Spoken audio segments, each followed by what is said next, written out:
한 승무원의 따뜻한 모성애가 낯선 아기의 울음소리에 반응했습니다. 비행기 안에서 벌어진 그 순간은 그녀의 인생을 영원히 바꿔놓았습니다. 한미진은 자신도 모르게 가슴을 열어 배고픈 아기에게 젖을 물렸고 그 순간 그녀의 눈에서 한 방울의 눈물이 떨어졌습니다. 왜 그녀는 울었을까요? 왜 낯선 아기에게 그토록 강한 유대감을 느꼈을까요? 비행기가 착륙한 후 과부가 된 백만장자는 그녀에게 손에 넣을 수 없을 것 같은 제안을 합니다.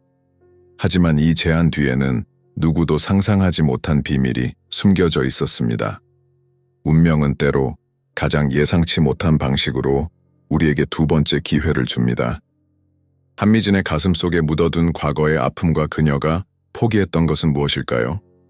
그리고 그 비밀이 밝혀질 때 모든 사람의 인생은 어떻게 바뀔까요? 여러분이 어디에서 시청하시든 이 채널을 구독하고 좋아요와 댓글을 남겨주세요. 모성의 운명, 그리고 두 번째 기회에 관한 이 감동적인 이야기가 여러분의 마음을 어떻게 움직이는지 알려주세요. 인천공항에서 부산으로 향하는 비행기가 천천히 활주로를 달리기 시작했다. 한미진은 29살 대한항공의 승무원이었다. 그녀는 비행기 뒤쪽에 서서 승객들에게 등을 돌린 채 비상 출구 문에 이마를 기대고 있었다. 그녀의 눈에는 눈물이 고여 있었지만 누군가 볼까봐 재빨리 손등으로 닦아냈다. 세르메이 좌석에서 다시 아기의 울음소리가 울려 퍼졌다. 15분 만에 세 번째였다. 아버지로 보이는 남자는 완전히 당황한 표정이었다. 비싼 양복에 선글라스를 쓴 차가운 인상의 남자, 아이를 안아본 경험이 거의 없어 보이는 타입이었다. 미지는 깊게 숨을 들이마셨다. 그 아기의 울음소리를 무시하려 했지만 그 소리가 그녀의 가슴 깊은 곳을 흔들었다. 괜찮으세요? 도와드릴까요? 미지는 연습한 미소를 지으며 세레의 좌석으로 다가갔다. 아기는 얼굴이 빨갛게 달아올랐고 입술은 말라 있었다. 분명히 배가 고파 보였다. 미진이 도움을 제안했지만 남자는 무뚝뚝하게 거절했다. 괜찮습니다. 그의 목소리는 차갑고 딱딱했다. 하지만 상황은 점점 악화되었다. 아기의 울음소리는 주변 승객들의 시선을 끌었다. 사람들이 수군거리기 시작했다. 한 중년 여성은 크게 한탄했다. 아이고, 저 아버지는 뭐 하는 사람이래? 아기가 저렇게 울고 있는데. 남자의 얼굴에 당혹감이 번졌다. 그는 마침내 입을 열었다. 이륙하기 전에 분유를 떨어뜨렸어요. 그의 목소리가 약간 떨렸다. 아이 어머니가 2주 전에 세상을 떠났는데 그 후로 일반 젖병을 거부해요. 미지는 그 자리에서 얼어붙었다. 그녀의 안에서 무언가가 터져 나왔다. 주변을 둘러보니 아기는 계속해서 울고 있었다. 그녀는 말없이 조용히 유니폼 단추를 풀고 기내 담요로 자신을 가린 후 아기에게 젖을 물렸다. 순간적으로 울음소리가 멈췄다. 아기가 젖을 빨기 시작하자 미진의 눈에서 눈물 한 방울이 흘러내려 그녀의 무릎 위로 떨어졌다. 비행기는 하늘 위로 올라갔다. 창문 너머로 서울의 풍경이 점점 작아지는 동안 미진의 머릿속에는 복잡한 감정이 휘몰아쳤다. 4개월 전 그녀도 한때는 어머니였다. 하지만 지금은 그녀는 다른 사람의 아이에게 젖을 먹이고 있었다. 아가, 배고팠구나. 그녀는 작게 속삭였다. 아기는 평화롭게 눈을 감고 있었다. 유태주는 선글라스를 벗고 그 광경을 바라보았다. 그의 차가운 얼굴에 감정의 변화가 일었다. 처음에는 당혹감, 그 다음은 불편함, 그리고 마지막으로 감사함. 그는 아내가 세상을 떠난 후 처음으로 아이가 평화롭게 잠든 모습을 보고 있었다. 고맙습니다. 그가 마침내 말했다. 정말 고맙습니다. 미지는 그저 미소 지었다. 그녀는 말할 수 없었다. 이 순간이 얼마나 그녀의 가슴을 아프게 하는지, 그녀가 포기해야 했던 자신의 아이가 얼마나 그리운지를. 그녀는 단지 담요 아래서 조용히 눈물을 흘렸다. 비행 중간에 다른 승무원이 그녀에게 다가왔다. 미진아, 무슨 일이야? 동료 승무원 수연이 작은 목소리로 물었다. 아무것도 아니야. 미진은 거짓말했다. 아기가 배가 고파서. 내가 좀 도와줬을 뿐이야. 수연은 담요 아래를 힐끗 보더니 놀란 표정을 지었다. 미쳤어? 너 해고될 수 있어. 어쩔 수 없었어. 미진의 목소리는 단호했다. 이 아이, 어머니가 없대. 수연은 한숨을 쉬며 고개를 저었다. 항상 남을 먼저 생각하는 너답다. 하지만 조심해. 누가 신고하면 큰일 나. 미진은 그저 고개를 끄덕였다. 그녀는 이미 후회하지 않기로 마음먹었다. 아기는 20분 동안 젖을 먹고 깊은 잠에 빠졌다. 미진은 조심스럽게 아기를 태준의 팔에 넘겨주었다.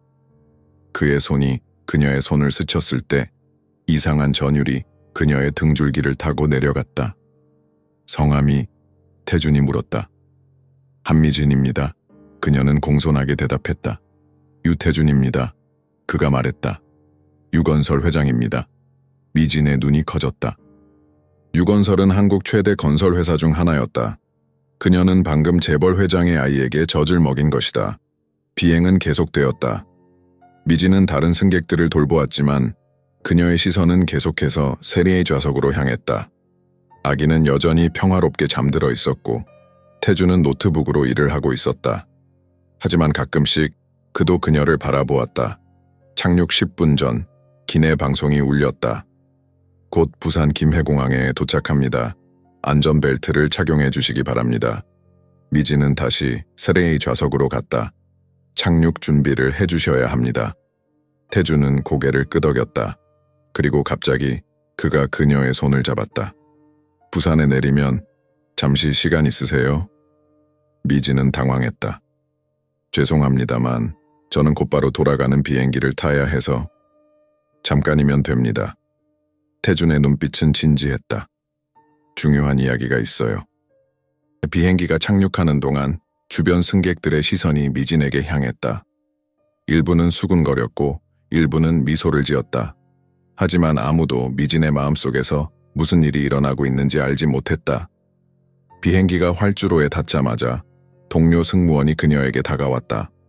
미진 씨 3A 좌석의 승객이 VIP 라운지에서 당신을 기다리고 있대요.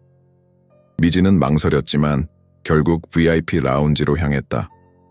태준은 아기를 안고 그녀를 기다리고 있었다. 그의 태도가 바뀌었다.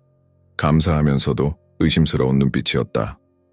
자녀가 있으세요? 그가 갑자기 물었다. 미진은 침을 꿀꺽 삼켰다. 아니요. 그녀는 거짓말했다. 그리고 서둘러 자리를 떠나려 했다. 하지만 태준은 그녀에게 명함을 건넸다. 연락해주세요. 당신의 인생을 바꿀 만한 제안이 있습니다. 미진은 명함을 받아들고 고개를 숙였다. 그녀가 돌아서려는 순간 아기가 깨어나 울기 시작했다. 그 울음소리가 미진의 가슴을 찢어놓았다. 그녀는 태준과 아기를 바라보았다. 태준의 얼굴에는 절박함이 가득했다. 도와주세요. 그가 속삭였다. 미진은 그 자리에 얼어붙었다. 그녀의 눈에서 또다시 눈물이 흘러내렸다. 이번에는 유니폼 위로 떨어졌다. 김해공항은 도착하는 승객들로 붐볐다. 저녁 시간대의 공항은 형광등 불빛 아래 수많은 사람들의 그림자를 만들어냈다. 비행기가 활주로에 닿는 순간부터 모든 것이 달라진 듯했다. 미진은 비행기 안에서 자신의 행동이 일으킨 파장을 느낄 수 있었다. 승객들의 시선이 그녀를 따라다녔다. 일부는 존경의 눈빛으로, 또 다른 일부는 비난의 눈빛으로. 저 승무원 봤어? 그 아기한테 젖을 먹였대. 누군가가 속삭였다. 용기 있는 행동이지. 나라면 못했을 거야. 다른 목소리가 대답했다. 아니, 직업 윤리에 어긋나는 행동이야. 비위생적이고 비전문적이지. 또 다른 승객이 찬물을 끼얹었다. 미진은 이 모든 소리를 들으면서도 평온한 표정을 유지하려 애썼다. 그녀의 유니폼 칼라에는 작은 젖은 자국이 남아 있었다. 그녀가 흘린 눈물의 흔적. 그녀는 그것을 감추려 손으로 칼라를 만지작거렸다. 한미진 씨. 기장 김준호가 그녀를 불렀다. 그의 목소리는 차가웠다. 착륙 후 잠시 이야기 좀 할 수 있을까요? 미진의 심장이 빠르게 뛰기 시작했다.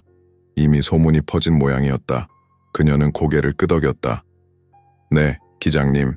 기장실에서 김준호는 팔짱을 끼고 그녀를 바라보았다. 미진 씨, 비행 중 어떤 일이 있었는지 보고를 받았습니다. 미진은 깊게 숨을 들이마셨다. 제가 설명할 수 있습니다. 설명할 필요 없습니다. 김준호가 손을 들어 그녀의 말을 막았다. 회사 규정을 아시죠? 승무원이 승객에게 신체적 접촉을 하는 것은 엄격히 금지되어 있습니다. 특히 그런 방식으로요. 하지만 아기가 울고 있었고 어머니가 없어서 규정은 규정입니다. 김준호의 목소리는 단호했다. 공식 경고장을 발부할 수밖에 없습니다. 다행히 승객이 불만을 제기하지 않았지만 이 사건은 내부적으로 보고될 거예요. 미진의 눈에 눈물이 고였다.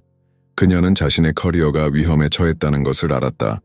5년 동안 쌓아온 경력이 단 한 번의 결정으로 무너질 수도 있었다. 이해합니다. 그녀는 작은 목소리로 말했다. 김준호는 한숨을 쉬었다. 그의 표정이 약간 누그러졌다. 개인적으로는 당신이 한 일이 인간적으로 옳다고 생각합니다. 하지만 제 위치에서는 알아요. 미진이 끄덕였다. 괜찮습니다. VIP 라운지로 향하는 길은 무겁게 느껴졌다. 미진의 발걸음은 느렸고 그녀의 마음은 혼란스러웠다. 그녀는 자신이 왜 이런 위험을 감수했는지 스스로에게 물었다. 하지만 그 아기의 얼굴을 떠올리자 그녀는 답을 알았다. 그것은 모성 본능이었다. 자신이 포기해야 했던 아이에 대한 죄책감과 그리움이 그녀를 이끌었다. 라운지 문을 열자 유태준이 보였다. 그는 창가에 서서 아기를 안고 있었다. 김해공항의 불빛들이 그의 뒤로 펼쳐져 있었다. 그의 실루엣이 창문에 비쳤다. 왔군요. 그가 돌아서며 말했다. 그의 목소리는 부드러웠지만 눈빛은 여전히 의심으로 가득했다. 미진은 고개를 숙였다. 무슨 일로 저를 찾으셨나요? 태주는 아기를 더 가까이 안았다. 아기는 평화롭게 잠들어 있었다. 우선 진심으로 감사드립니다. 준수가 비행기에서 처음으로 제대로 잠들었어요. 준수라고요? 미진이 물었다. 네, 유준수입니다. 태준의 눈빛이 부드러워졌다. 제 아들이에요. 침묵이 흘렀다. 미진은 무슨 말을 해야 할지 몰랐다. 그녀는 그저 준수를 바라보았다. 아기의 작은 손가락이 꿈틀거렸다. 질문이 있습니다. 태준이 갑자기 말했다. 그의 목소리가 다시 날카로워졌다. 아이가 있으세요? 미진의 심장이 멈추는 것 같았다. 그녀는 입술을 깨물었다. 아니요. 그녀는 다시 거짓말했다. 태준은 그녀를 뚫어지게 바라보았다. 그렇다면 어떻게 모유가? 미진은 얼굴이 붉어졌다. 그녀는 답변을 피했다. 도와드리고 싶었을 뿐입니다. 태준은 한동안 그녀를 응시했다. 그의 눈에는 의심이 가득했지만 동시에 감사함도 있었다. 알겠습니다.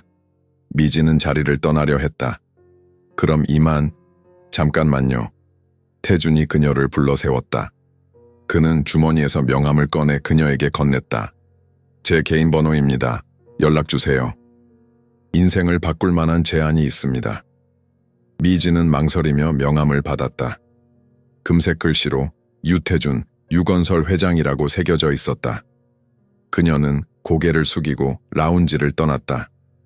공항을 나와 택시를 타는 동안 미진의 머릿속은 복잡한 생각으로 가득 찼다. 그녀는 자신이 방금 거짓말을 했다는 것을 알았다. 실제로 그녀에게는 아이가 있었다. 정확히는 있었다. 4개월 전 그녀는 출산했지만 아이를 키울 수 없었다. 아이의 아버지는 그녀가 임신 사실을 알리자마자 사라졌다. 항공사 동료였던 그는 다른 여자와 약혼한 상태였다는 것을 그녀는 나중에야 알았다.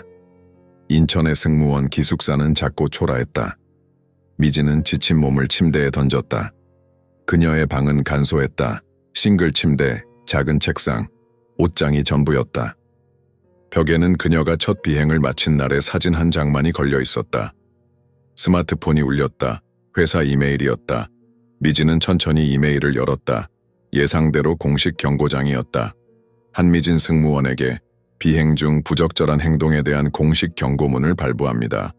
승객에게 신체적 접촉을 한 것은 회사 규정 위반이며 미진은 더 읽을 수 없었다. 그녀는 휴대폰을 내려놓고 깊은 한숨을 내쉬었다. 창문 밖으로 보이는 서울의 밤하늘은 어둡고 무거웠다. 그녀는 베개 밑에서 조심스럽게 사진 한 장을 꺼냈다. 병원 침대에 누워가 태어난 아기를 안고 있는 그녀의 모습이었다. 사진 뒷면에는 2024년 4월 15일이라고 적혀 있었다. 불과 4개월 전의 일이었다. 보고 싶어. 미지는 사진에 키스를 하며 속삭였다. 눈물이 그녀의 뺨을 타고 흘러내렸다. 그녀의 손가락이 태준의 명함을 만지작거렸다. 그녀는 한참을 망설였다. 하지만 결국 그녀는 전화기를 들어 번호를 눌렀다. 3번의 신호음 후 태준이 전화를 받았다. 유태준입니다. 미지는 숨을 깊게 들이마셨다. 한미진입니다. 오늘 비행기에서. 알고 있습니다. 태준의 목소리는 평온했다. 전화해줘서 고맙습니다. 침묵이 흘렀다. 미지는 자신의 심장 소리가 들릴 정도로 크게 뛰는 것을 느꼈다. 얼마나 오래 베이비시터가 필요하신가요? 그녀가 마침내 물었다. 전화기 너머로 태준의 놀란 숨소리가 들렸다. 어떻게 아셨죠? 아기 엄마가 없다고 하셨잖아요. 그리고 당신이 어떻게 아기를 대하는지 보면 도움이 필요해 보이셨어요. 태준은 한동안 말이 없었다. 그리고 마침내 그가 말했다. 맞습니다. 준수를 돌봐줄 사람이 필요합니다. 제 아내는 2주 전에 갑작스러운 사고로 세상을 떠났어요. 미진의 가슴이 아팠다. 정말 죄송합니다. 준수는 계속 울고 먹지도 않고 전 어떻게 해야 할지 모르겠어요. 태준의 목소리가 흔들렸다. 이것은 공항에서 보았던 차가운 사업가의 모습과는 완전히 달랐다. 오늘 당신이 한 일을 준수가 당신과 함께 있을 때 행복해 보였어요. 그래서 제게 무슨 제안을 하시려는 건가요? 미진이 물었다.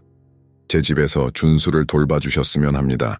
물론 정당한 보상을 해드리겠습니다. 당신이 필요로 하는 어떤 것이든. 미진은 망설였다. 항공사에서 경고를 받은 상황에서 사직을 고려해야 할지도 모른다고 생각했다. 그리고 무엇보다 그녀는 그 아기와 함께 있고 싶었다.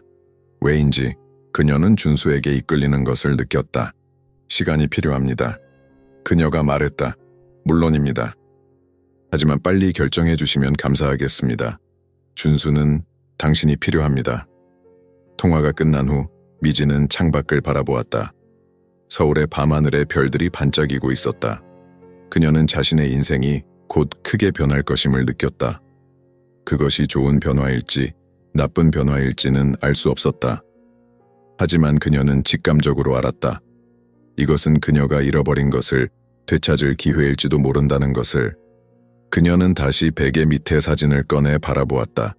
그리고 결심했다. 당신을 위해서가 아니라 내 자신을 위해서 이 일을 하는 거야. 그녀는 사진 속 아기에게 속삭였다. 어쩌면 이건 내가 속죄할 수 있는 방법일지도 몰라. 다음 날 아침 미지는 태준에게 전화했다. 그녀의 목소리는 확신에 차 있었다. 수락하겠습니다. 언제부터 시작하면 될까요? 서울 성북동의 안개가 짙게 깔린 아침이었다. 고급 주택가에 자리한 유태준의 저택은 언덕 위에서 도시를 내려다보고 있었다. 미지는 택시에서 내려 대문 앞에 서서 잠시 그 웅장한 모습에 압도되었다. 백색 대리석으로 지어진 3층짜리 저택은 마치 웅장한 미술관처럼 보였다. 그곳에서 자신이 일하게 될 거라는 사실이 믿기지 않았다. 미지는 깊은 숨을 들이마시고 인터폰 버튼을 눌렀다. 잠시 후 카메라가 그녀를 향해 움직였다. 누구세요? 날카로운 여성의 목소리가 들려왔다. 한미진입니다. 유태준 회장님께서. 대문이 소리 없이 열렸다. 미지는 긴 돌계단을 올라 현관에 도착했다. 문이 열리기도 전에 그녀는 이미 집안의 분위기를 느낄 수 있었다. 차갑고 정적이 감도는 마치 시간이 멈춘 듯한 공간. 문이 열리고 70대 중반으로 보이는 엄격한 표정의 여성이 나타났다. 완벽하게 다려진 검은색 가정부 유니폼을 입고 있었다. 강 여사입니다. 여성은 미진을 위아래로 훑어보며 말했다. 집사 겸 가정부죠. 회장님은 출장 중이십니다. 미진은 고개를 숙여 인사했다. 만나서 반갑습니다. 한미진입니다. 강 여사는 그저 고개를 약간 끄덕이는 것으로 대답을 대신했다. 따라오세요. 그녀를 따라 집 안으로 들어서자 미지는 그 공간의 차가운 아름다움에 숨이 막혔다. 모든 것이 흰색이었다. 벽, 가구, 바닥, 심지어 예술작품까지. 마치 누군가가 이 집에서 모든 색을 빼앗아간 것 같았다. 유일하게 색이 있는 것은 거실 한가운데 놓인 커다란 검은색 그랜드 피아노였다. 아이의 어머니가 연주하던 것입니다. 강 여사가 미진의 시선을 따라 말했다. 그녀의 목소리에는 어떤 감정도 담겨 있지 않았다. 태준 씨의 부인은 피아니스트였나요? 미진이 물었다. 송혜린 여사님은 줄리아드 출신의 콘서트 피아니스트셨습니다. 강 여사의 목소리가 약간 부드러워졌다. 2주 전 교통사고로 돌아가셨죠? 정말 안타깝네요.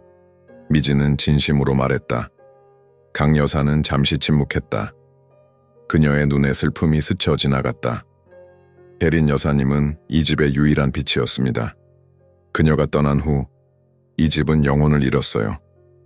미진은 그 말의 무게를 느꼈다. 이 거대한 저택은 마치 거대한 무덤 같았다. 죽음의 그림자가 모든 곳에 드리워져 있었다.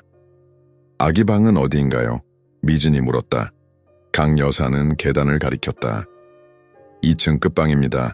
회장님 방에서 가장 먼 곳이죠. 그 말에 담긴 의미를 미진은 놓치지 않았다. 아버지는 자신의 아이와 거리를 두고 있었다. 왜일까? 2층으로 올라가는 계단은 넓고 우아했지만 미진은 그 위에 올라설 때 무거운 느낌이 들었다.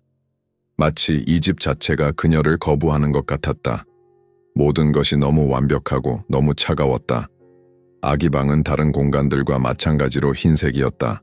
하얀 벽, 하얀 가구, 하얀 침대. 방 한가운데 고급스러운 흰색 원목 아기 침대가 있었고 그 안에 작은 준수가 누워 있었다.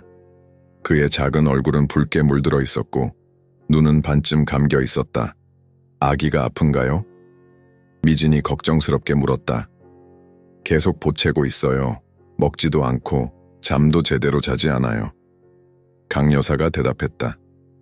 회장님이 당신을 부른 이유이기도 하죠. 미진은 조심스럽게 아기 침대로 다가갔다. 준수는 그녀를 보자마자 작은 팔을 들어 올렸다. 마치 그녀를 기억하는 것 같았다. 안녕 준수야, 미진은 부드럽게 말했다. 그녀가 아기를 안아 올리자 준수는 즉시 그녀의 가슴에 얼굴을 묻었다. 그의 작은 몸은 따뜻했다. 너무 따뜻했다. 열이 있어요. 미진이 말했다. 청에 있나요? 강 여사는 서랍에서 디지털 청계를 꺼내 그녀에게 건넸다. 미진이 준수의 이마에 청계를 대자 숫자가 빠르게 올라갔다. 38.5도. 약은요? 해열제가 있나요?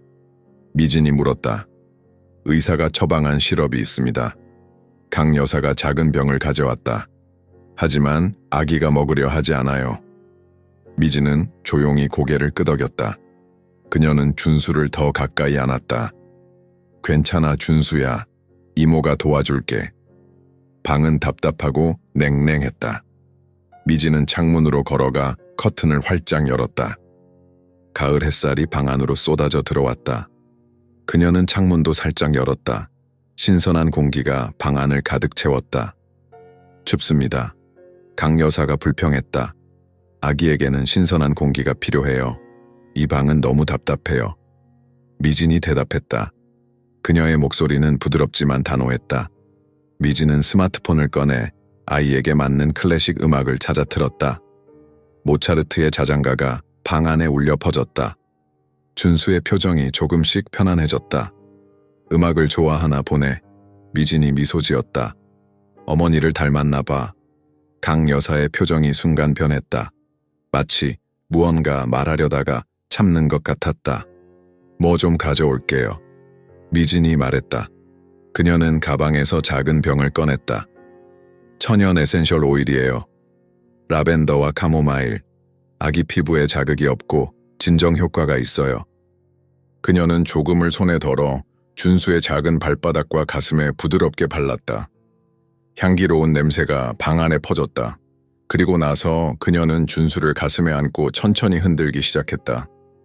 모차르트의 선율에 맞춰 그녀는 부드럽게 허밍을 했다.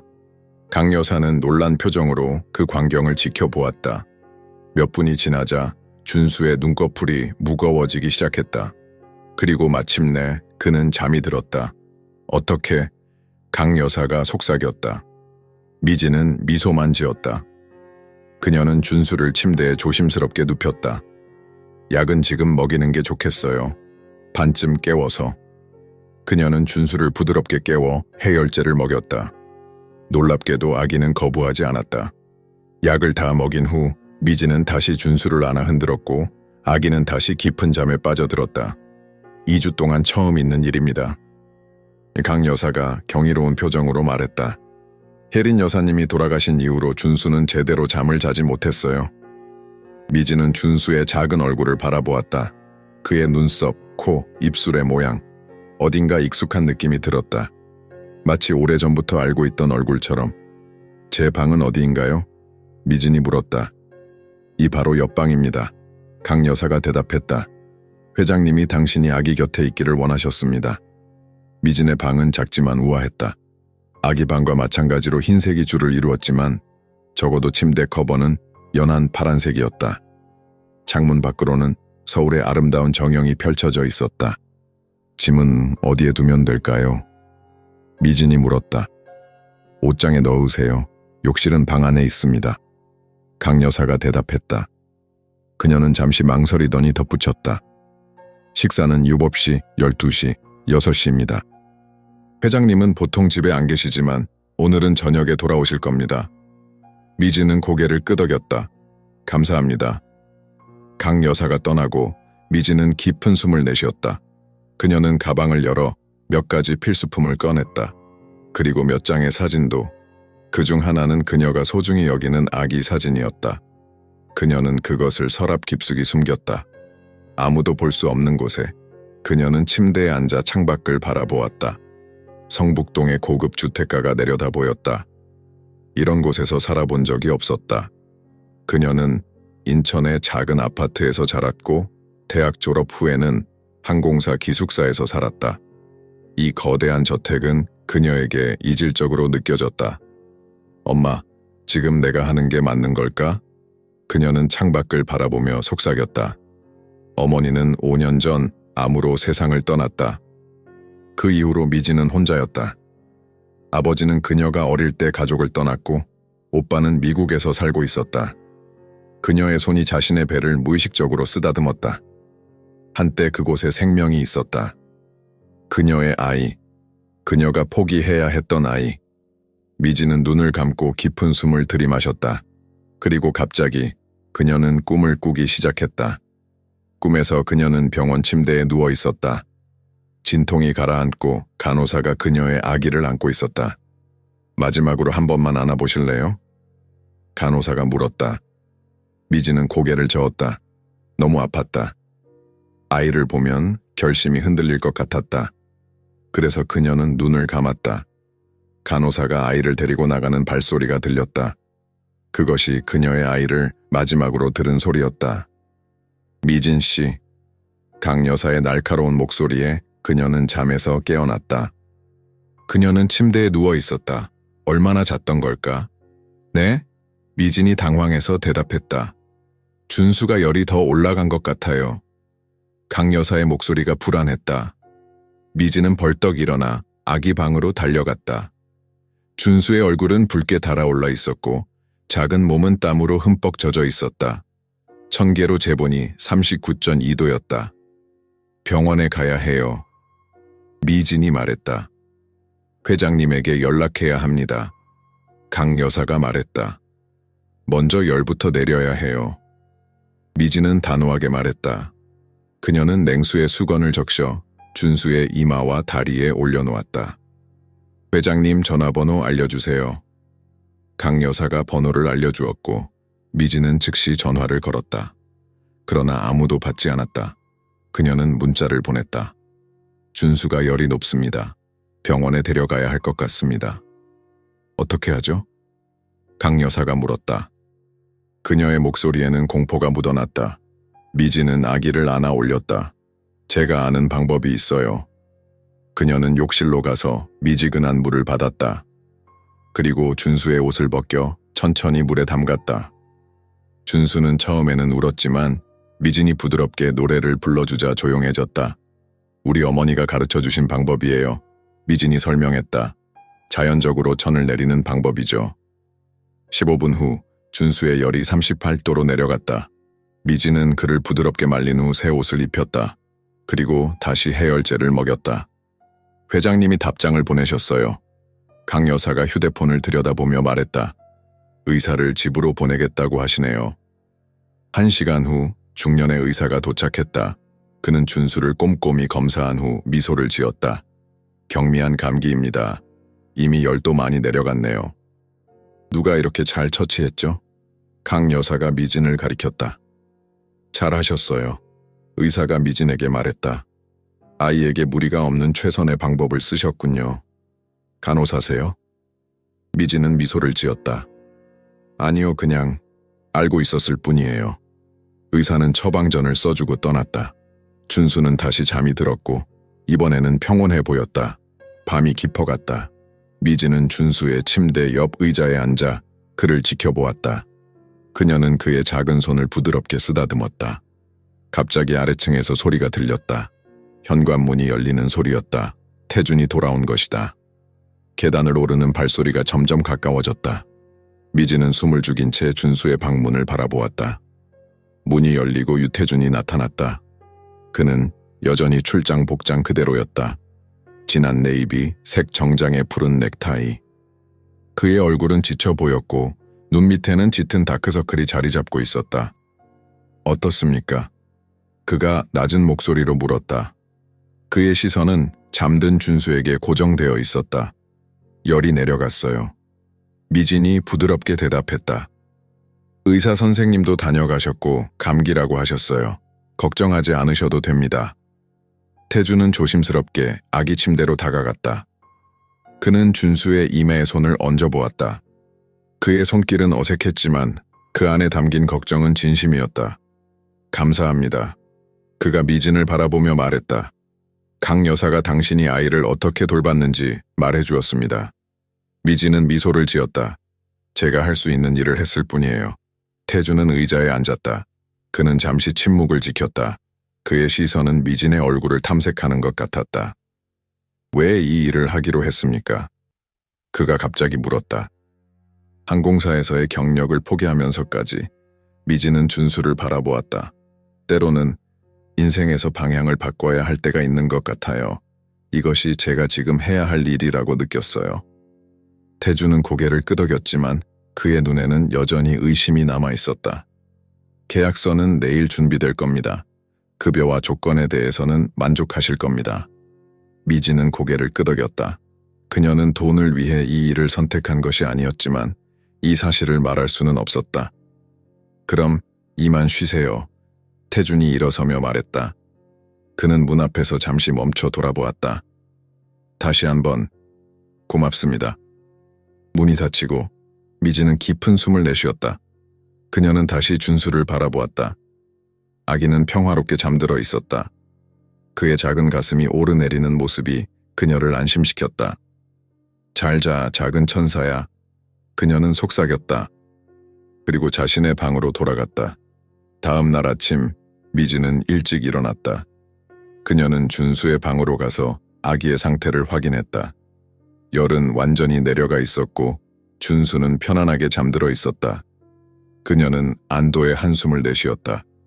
아래층에서 부엌으로 내려가자 강 여사가 이미 아침 식사를 준비하고 있었다. 그녀는 미진이 들어오자 잠시 활동을 멈추었다. 아침 일찍 일어나셨네요. 강 여사가 말했다. 네, 준수를 확인하고 싶었어요. 미진이 대답했다. 커피 한 잔 마셔도 될까요? 강 여사는 고개를 끄덕이고 커피를 내려주었다. 그녀는 미진을 관찰하는 듯한 시선으로 바라보았다. 어제 정말 잘하셨어요. 강 여사가 마침내 입을 열었다. 준수를 돌보는 모습이 마치 본인 아이를 돌보는 것 같았어요. 미진은 커피잔을 들어 얼굴을 가렸다. 그녀의 심장이 빠르게 뛰기 시작했다. 경험이 있어서요? 경험이요? 강 여사의 눈썹이 올라갔다. 제 친구들 아이들을 자주 돌봐줬어요. 미진이 빠르게 대답했다.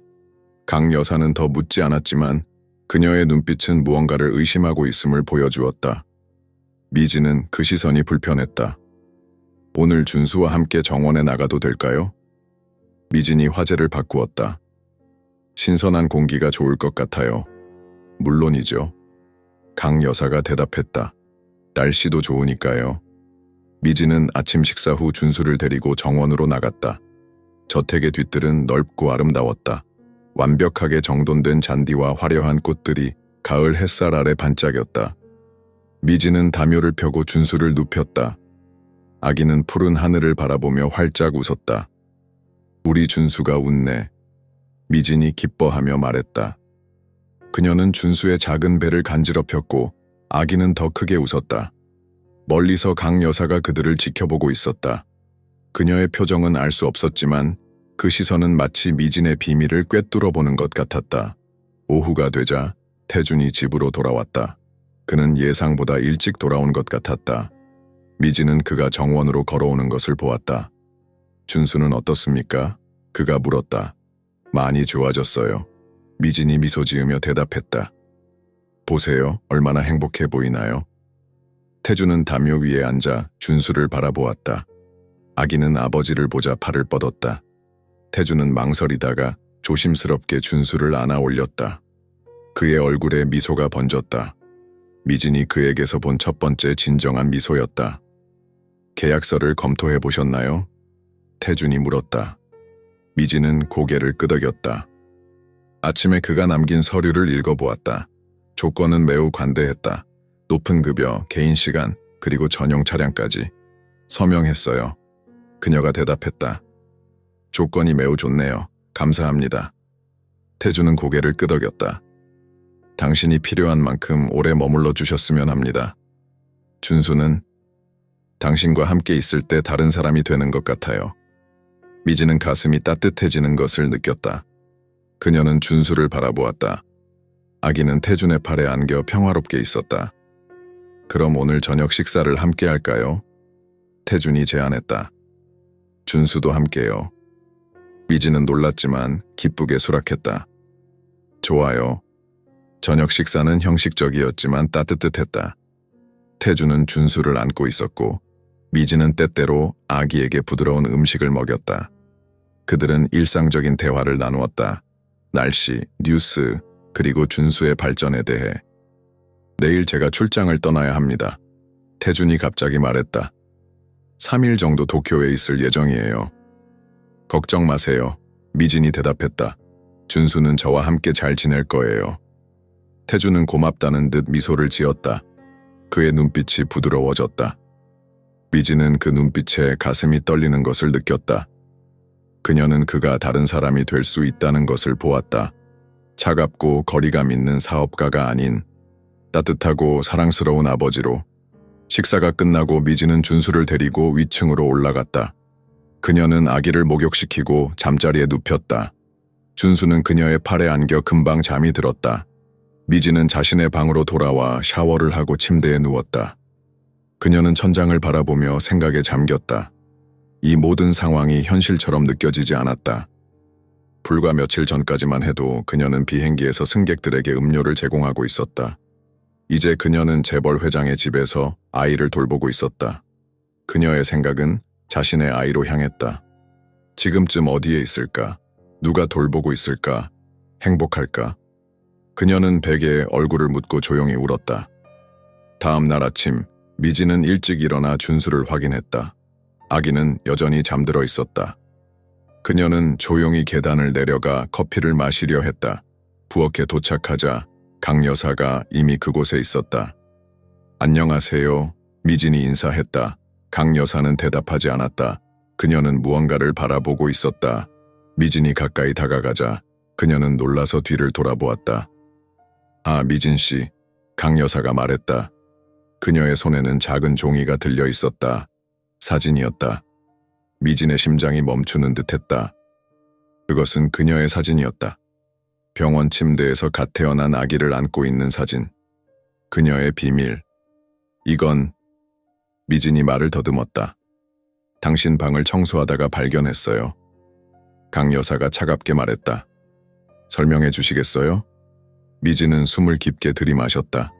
그녀의 손이 떨렸다. 제 개인적인 사진입니다. 아이가 있으시네요. 강 여사의 목소리에는 비난이 담겨 있었다. 회장님에게는 없다고 하셨죠? 그건 복잡한 문제예요.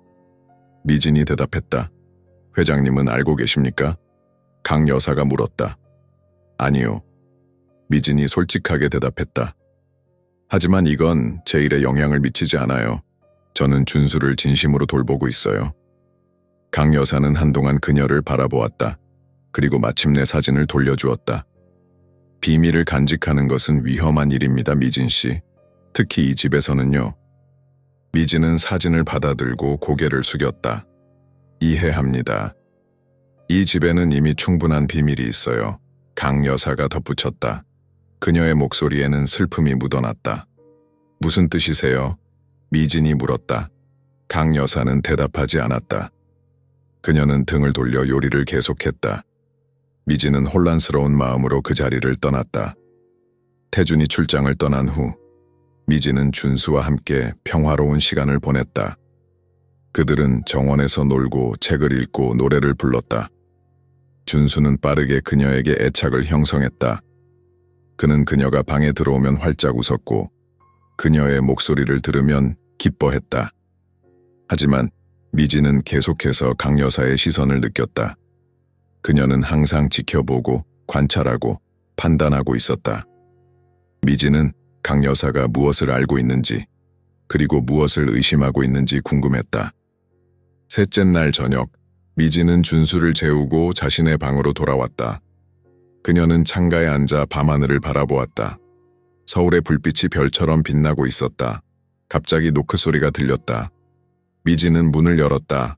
강 여사가 서 있었다. 들어와도 될까요? 강 여사가 물었다. 미진은 고개를 끄덕였다.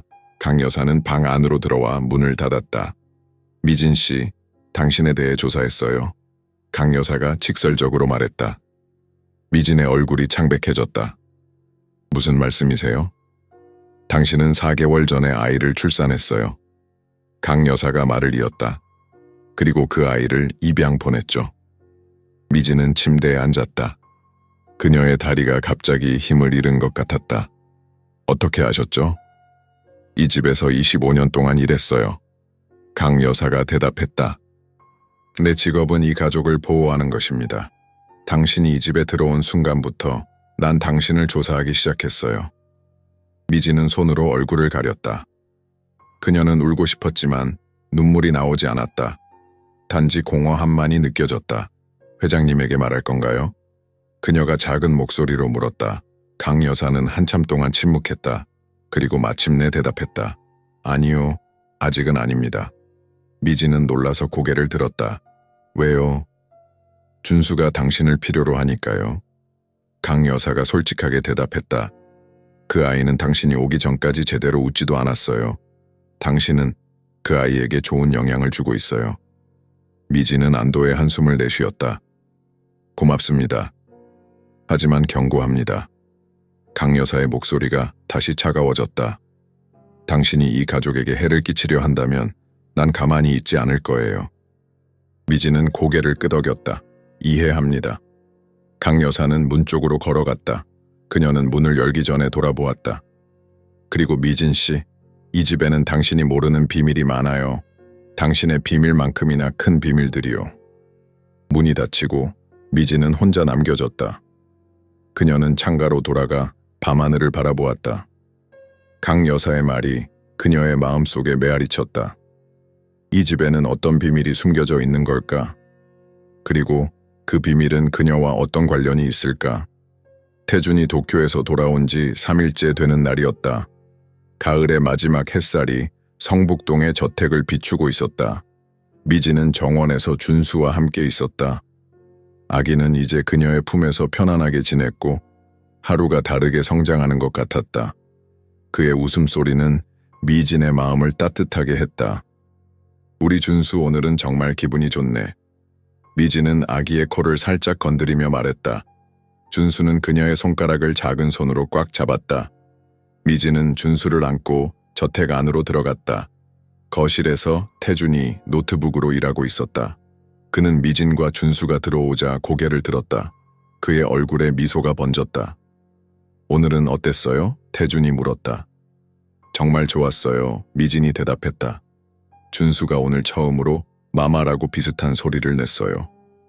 태준의 표정이 약간 굳어졌다. 마마라고요? 미진은 자신의 실수를 깨달았다. 아, 그냥 소리였어요. 아직 말을 할 나이는 아니잖아요.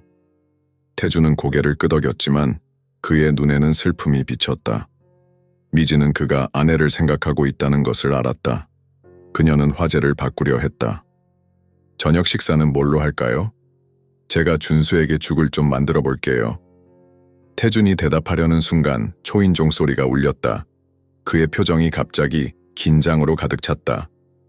누구지? 미진이 물었다. 모르겠어요. 태준이 대답했다. 그의 목소리에는 불안감이 묻어났다. 강 여사가 현관으로 향했다.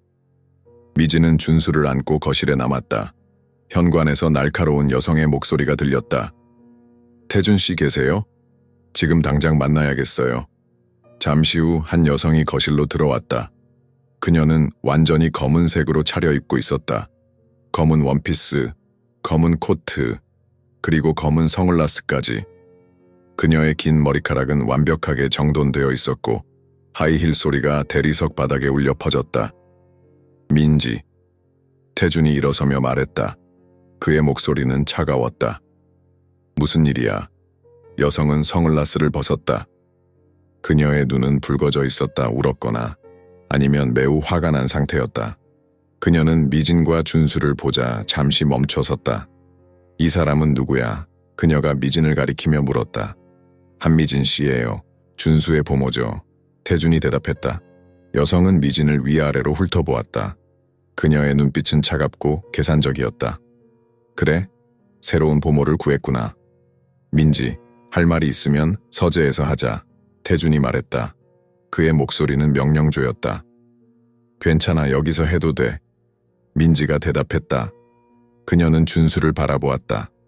그리고 갑자기 그녀의 눈에 눈물이 고였다. 오빠, 어떻게 이럴 수 있어? 내 언니가 죽은 지 한 달도 안 됐는데. 미지는 상황을 이해하기 시작했다. 이 여성은 태준의 죽은 아내의 여동생이었다. 미진 씨, 준수를 위층으로 데려가 주세요. 타해준이 부탁했다. 미지는 고개를 끄덕이고 준수를 안고 계단으로 향했다. 하지만 민지의 목소리가 그녀를 멈추게 했다. 잠깐! 민지가 소리쳤다. 나도 준수를 볼 권리가 있어. 내 조카니까. 미지는 망설였다. 그녀는 태준을 바라보았다. 그의 표정은 굳어 있었다. 5분만. 태준이 말했다. 민지는 미진에게 다가와 준수를 바라보았다. 그녀의 눈에 슬픔이 가득했다. 준수야, 이모야, 기억나? 너무 컸네. 준수는 민지를 바라보았지만 곧 미진의 품으로 더 깊이 파고들었다. 그는 낯선 사람을 불편해하는 것 같았다. 저한테 익숙해져서 그래요. 미진이 부드럽게 말했다. 민지는 미진을 날카롭게 바라보았다. 얼마나 오래 일하셨어요? 2주 정도요. 미진이 대답했다. 2주 만에 이렇게 애착이 형성되다니 놀랍네요. 민지의 목소리에는 의심이 가득했다. 혹시 특별한 방법이라도 있으신가요? 미지는 불편함을 느꼈다. 그녀는 비행기에서 있었던 일을 생각했다. 하지만 민지가 그것을 알 리는 없었다. 아이들과 잘 지내는 편이에요. 미진이 간단히 대답했다. 미진 씨, 준수를 데려가 주세요. 태준이 다시 말했다. 이번에는 그의 목소리가 더 단호했다. 미진은 재빨리 계단을 올랐다. 하지만 그녀는 중간에 멈춰 서서 귀를 기울였다. 민지의 목소리가 거실에서 울려 퍼졌다. 오빠, 정신 차려. 그 아이는 당신 아들이 아니야. 미진의 심장이 멈추는 듯했다. 그녀는 숨을 참고 계속 귀를 기울였다. 그만해, 민지. 태준의 목소리가 낮게 울렸다. 언니가 당신을 속였다고. 그 아이는 당신의 피가 아니라고. 민지의 목소리는 히스테리컬해졌다. DNA 검사를 해봐. 그러면 알게 될 거야. 이미 알아. 태준의 대답은 미진을 충격에 빠뜨렸다. 혜린이 죽기 전에 모든 걸 고백했어. 침묵이 내려앉았다. 미지는 가슴이 쿵쾅거리는 소리를 들을 수 있었다. 그런데도 그 아이를 키우고 있어? 민지가 마침내 물었다. 그녀의 목소리는 이제 부드러워졌다. 준수는 내 아들이야. 태준의 목소리는 단호했다. 혈연이 아니라 마음으로. 언론에 알리겠어. 민지가 위협했다. 유건설 회장이 다른 남자의 아이를 키우고 있다고. 주가가 폭락할 거야. 그럴 테면 해봐. 태준의 목소리는 차갑게 변했다. 하지만 기억해. 혜린의 유산의 절반은 내가 통제하고 있어. 네가 받을 돈도. 다시 침묵이 내려앉았다. 미지는 계속 계단에 서 있었다. 그녀의 머릿속은 혼란스러웠다.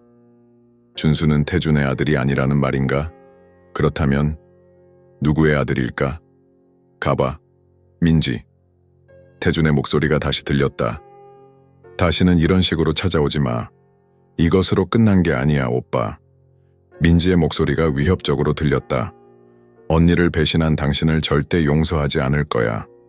하이힐 소리가 현관으로 향했다. 미지는 재빨리 위층으로 올라갔다. 그녀는 준수의 방으로 들어가 문을 닫았다. 그녀의 손은 떨리고 있었다. 준수는 그녀의 품에서 평화롭게 누워 있었다. 그는 자신의 주변에서 벌어지는 혼란에 대해 아무것도 모르는 듯했다. 미지는 아기의 작은 얼굴을 바라보았다. 그 순간 그녀는 무언가를 깨달았다. 준수의 눈, 코, 입, 그것들은 어딘가 익숙했다. 하지만 그녀는 그것이 무엇인지 정확히 말할 수 없었다. 문이 열리고 태준이 들어왔다. 그의 얼굴은 지쳐 보였다. 죄송합니다. 그가 말했다. 그런 모습을 보여드려서. 괜찮아요. 미진이 대답했다. 그녀는 자신이 들은 것에 대해 언급해야 할지 망설였다. 그 분이 혜린의 여동생이에요. 태준이 설명했다. 우리 관계는 복잡해요. 미지는 고개를 끄덕였다. 그녀는 더 묻고 싶었지만 그것이 자신의 자리가 아니라는 것을 알았다. 저녁 식사 준비할게요. 그녀가 말했다. 아니요, 오늘은 외식하는 게 어떨까요? 태준이 제안했다. 그의 표정이 부드러워졌다. 셋이서요? 미지는 놀랐지만 미소를 지었다. 좋아요. 준수에게 옷을 입혀줄게요. 1시간 후 그들은 삼성동의 고급 레스토랑에 앉아 있었다. 태준은 평소에 차가운 사업가의 모습이 아니었다. 그는 준수를 무릎에 앉히고 장난을 쳤다. 미지는 그들을 바라보며 미소 지었다. 이런 모습 처음 봐요. 미진이 말했다. 무슨 모습이요? 태준이 물었다. 아버지 같은 모습이요? 미진이 대답했다. 평소에는 좀 거리감이 있어 보였거든요. 태준은 잠시 침묵했다. 그리고 마침내 그가 말했다. 준수가 태어났을 때 나는 사업 확장에 집중하고 있었어요. 아이를 돌볼 시간이 없었죠. 혜린이 모든 것을 담당했어요. 그는 와인잔을 들어 한 모금 마셨다. 그의 눈에는 후회의 빛이 보였다. 그리고 혜린이 갑자기 떠났을 때 난 어떻게 해야 할지 몰랐어요. 준수는 계속 울었고 나는 어떻게 그를 달래야 할지 몰랐죠. 지금은 잘하고 계세요. 미진이 부드럽게 말했다. 태준은 그녀를 바라보았다. 그의 눈에는 감사함이 가득했다. 당신 덕분이에요. 저녁 식사는 평화롭게 진행되었다. 그들은 일상적인 대화를 나누었고 때로는 웃기도 했다. 미지는 오랜만에 편안함을 느꼈다. 하지만 그녀의 마음 한구석에는 여전히 의문이 남아 있었다. 준수의 진짜 아버지는 누구일까? 그리고 태준은 왜 그것을 알면서도 준수를 자신의 아들로 키우고 있을까? 식사가 끝나고 그들이 저택으로 돌아왔을 때 태준은 미진을 서재로 초대했다. 잠시 이야기 좀 할 수 있을까요? 그가 물었다. 미진은 고개를 끄덕였다. 그녀는 준수를 강 여사에게 맡기고 태준을 따라 서재로 들어갔다. 방은 어두웠지만 벽난로의 불빛이 따뜻한 분위기를 만들어냈다. 벽은 책으로 가득했고 커다란 가죽 소파와 안락 의자가 놓여 있었다. 태준은 미니백에서 2잔의 위스키를 따랐다. 그는 미진에게 한 잔을 건넸다. 오늘 있었던 일에 대해 설명해야 할 것 같네요. 그가 말했다. 미진은 위스키를 한 모금 마셨다. 그녀는 태준이 하려는 말을 이미 알고 있었지만 모르는 척했다. 제가 결혼한 것은 사업적인 이유였어요. 태준이 설명을 시작했다. 혜린의 아버지는 건설업계의 거물이었고 우리의 결합은 두 회사를 더 강하게 만들었죠. 그는 소파에 앉아 위스키를 돌렸다. 불빛이 갈색 액체를 반짝이게 했다. 혜린은 아름다웠고 재능 있었지만 우리 사이에는 사랑이 없었어요. 그녀는 자신의 음악 경력에 집중했고 나는 사업에 몰두했죠. 미지는 조용히 듣고 있었다. 그녀는 태준이 자신의 마음을 열기를 기다렸다. 그녀가 임신했다고 했을 때 나는 기뻤어요. 아이는 우리의 관계를 변화시킬 수 있을 거라고 생각했죠. 하지만 그는 말을 멈추고 위스키를 한 모금 마셨다. 준수가 태어나기 2달 전 나는 혜린이 다른 남자와 관계를 맺고 있다는 것을 알게 되었어요. 미진의 심장이 빠르게 뛰기 시작했다. 그녀는 자신의 손에 쥔 잔을 더 단단히 잡았다. 그 남자는 누구였나요? 그녀가 조심스럽게 물었다. 피아노 교사였어요. 태준이 대답했다. 젊고 재능 있는 음악가. 혜리는 그와 2년 동안 관계를 유지해왔어요. 미지는 입술을 깨물었다. 그녀는 태준의 고통을 느낄 수 있었다. 그래서 준수가 태어났을 때 나는 그가 내 아들이 아닐 수도 있다는 의심을 품었어요. 태준이 계속했다. 하지만 나는 아무 말도 하지 않았어요. 혜린도 그랬고요. 그는 벽난로의 불을 바라보았다. 그의 눈에는 슬픔이 가득했다. 그리고 혜린이 사고로 죽기 직전 그녀는 모든 것을 고백했어요. 준수는 내 아들이 아니라고. 그녀는 용서를 구했어요. 하지만 나는 아무 말도 할 수 없었어요. 미지는 이제 눈물이 났다. 그녀는 태준의 고통을 이해했다. 그는 배신당했고 그가 사랑하기 시작한 아이가 자신의 것이 아니라는 것을 알게 되었다. 하지만 당신은 여전히 준수를 돌보고 있어요. 미진이 말했다. 태준은 고개를 끄덕였다. 준수는 무고해요. 그는 이 모든 상황에서 희생자일 뿐이죠. 그리고 내가 그를 사랑하게 되었어요. 혈연이 중요한 것이 아니라 내가 그에게 느끼는 감정이 중요하다는 것을 깨달았어요. 미지는 태준을 존경하는 마음으로 바라보았다. 그는 생각했던 것보다 더 강하고 자비로운 사람이었다. 당신은 좋은 아버지예요. 그녀가 진심으로 말했다. 태준은 그녀를 바라보았다. 그의 눈에는 이제 따뜻함이 있었다. 미진 씨, 당신이 우리 집에 온 이후로 모든 것이 달라졌어요. 준수도, 나도요. 그는 그녀의 손을 잡았다. 미지는 그의 손의 따뜻함을 느꼈다. 그녀의 가슴이 빠르게 뛰었다. 나는 당신에게 감사해요. 태준이 말했다. 그리고 당신에게 끌리고 있어요. 미지는 숨을 멈췄다. 그녀는 이 순간이 오기를 두려워하면서도 기다려왔다. 그녀도 태준에게 감정이 생기고 있었다. 하지만 그녀에게는 비밀이 있었다. 그녀가 말할 수 없는 비밀. 나도요. 그녀가 마침내 말했다. 하지만 우리는 조심해야 해요. 준수를 위해서요. 태준은 고개를 끄덕였다. 그는 그녀의 손을 놓았지만 그의 눈빛은 여전히 따뜻했다. 당신 말이 맞아요. 천천히 가요. 그들은 서로를 바라보았다. 미지는 자신이 위험한 게임을 하고 있다는 것을 알았다. 그녀에게는 비밀이 있었고 태준도 그랬다. 하지만 이 순간 그녀는 오직 그와 함께 있는 것만이 중요하다고 느꼈다. 서재를 나와 준수의 방으로 향하는 길에 미지는 강 여사와 마주쳤다. 강 여사는 그녀를 날카롭게 바라보았다. 그녀의 눈에는 경고의 빛이 있었다. 조심하세요, 미진 씨. 강 여사가 낮은 목소리로 말했다. 당신이 누구인지 모르는 사람들이 있어요. 미지는 그 말의 의미를 이해하지 못했다. 하지만 그녀는 불안감을 느꼈다. 강 여사는 무언가를 알고 있는 것 같았다. 무언가 중요한 것을. 미지는 자신의 방 창문 앞에 서서 서울의 밤하늘을 바라보았다. 별들이 도시의 불빛 사이로 희미하게 빛나고 있었다. 한 달, 그녀가 이 집에 온 지 벌써 한 달이 지났다. 그 시간 동안 모든 것이 변했다. 준수는 건강하고 행복한 아기로 변모했고 태준은 점점 마음을 열어가고 있었다. 그리고 미진 자신도 그녀는 이 집, 이 가족의 일부가 된 것 같은 느낌이 들었다. 하지만 민지의 방문 이후 그녀의 마음은 혼란스러웠다. 준수가 태준의 아들이 아니라는 사실, 그것은 모든 것을 복잡하게 만들었다. 그리고 강 여사의 경고도 그녀를 불안하게 했다. 당신이 누구인지 모르는 사람들이 있어요. 그 말은 무슨 의미였을까? 미진의 생각은 자신의 아이로 향했다. 그녀가 포기했던 아이, 지금쯤 어디에 있을까? 누가 돌보고 있을까? 행복할까? 그녀는 가슴이 아팠다. 노크 소리가 들렸다. 미진은 급히 눈물을 닦고 문을 열었다. 강 여사가 서 있었다. 미진 씨, 잠시 이야기 좀 할 수 있을까요? 강 여사의 목소리는 평소보다 부드러웠다. 미진은 고개를 끄덕이고 방 안으로 들어오라고 손짓했다.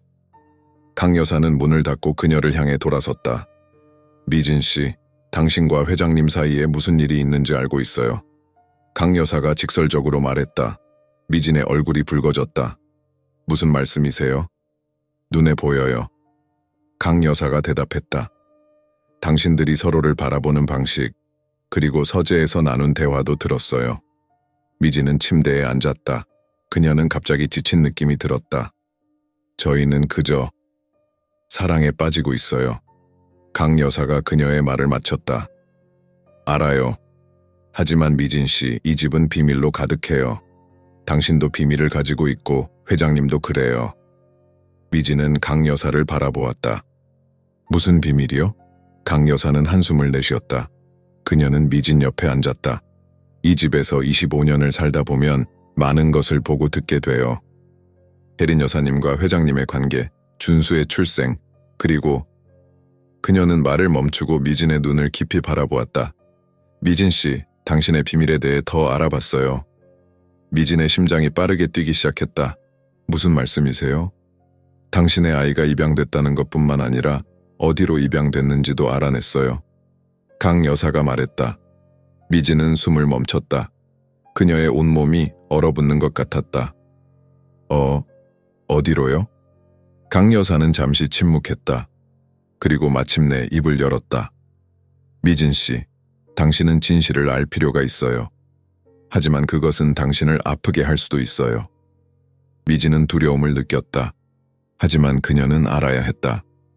말씀해 주세요. 강 여사는 깊은 숨을 들이마셨다. 당신의 아이는 공식적으로 입양되지 않았어요. 병원 기록에 따르면 그 아이는 미상의 부모로부터 태어난 것으로 등록되었고 고아원으로 보내졌어요. 미진의 눈에 눈물이 고였다. 그게 무슨 말이에요?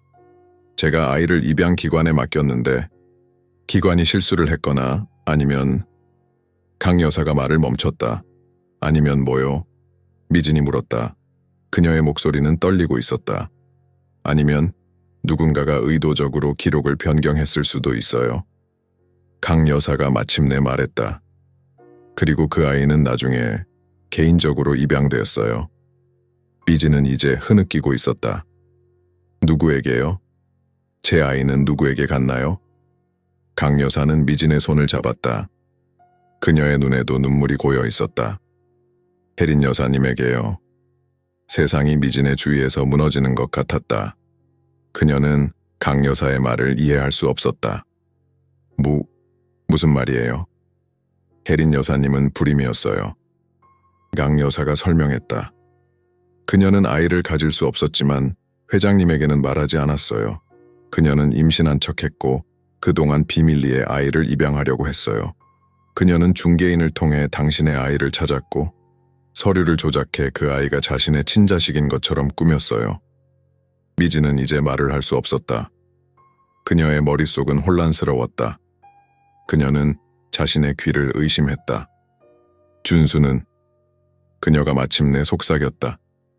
네. 강 여사가 고개를 끄덕였다. 준수는 당신의 아들이에요, 미진 씨.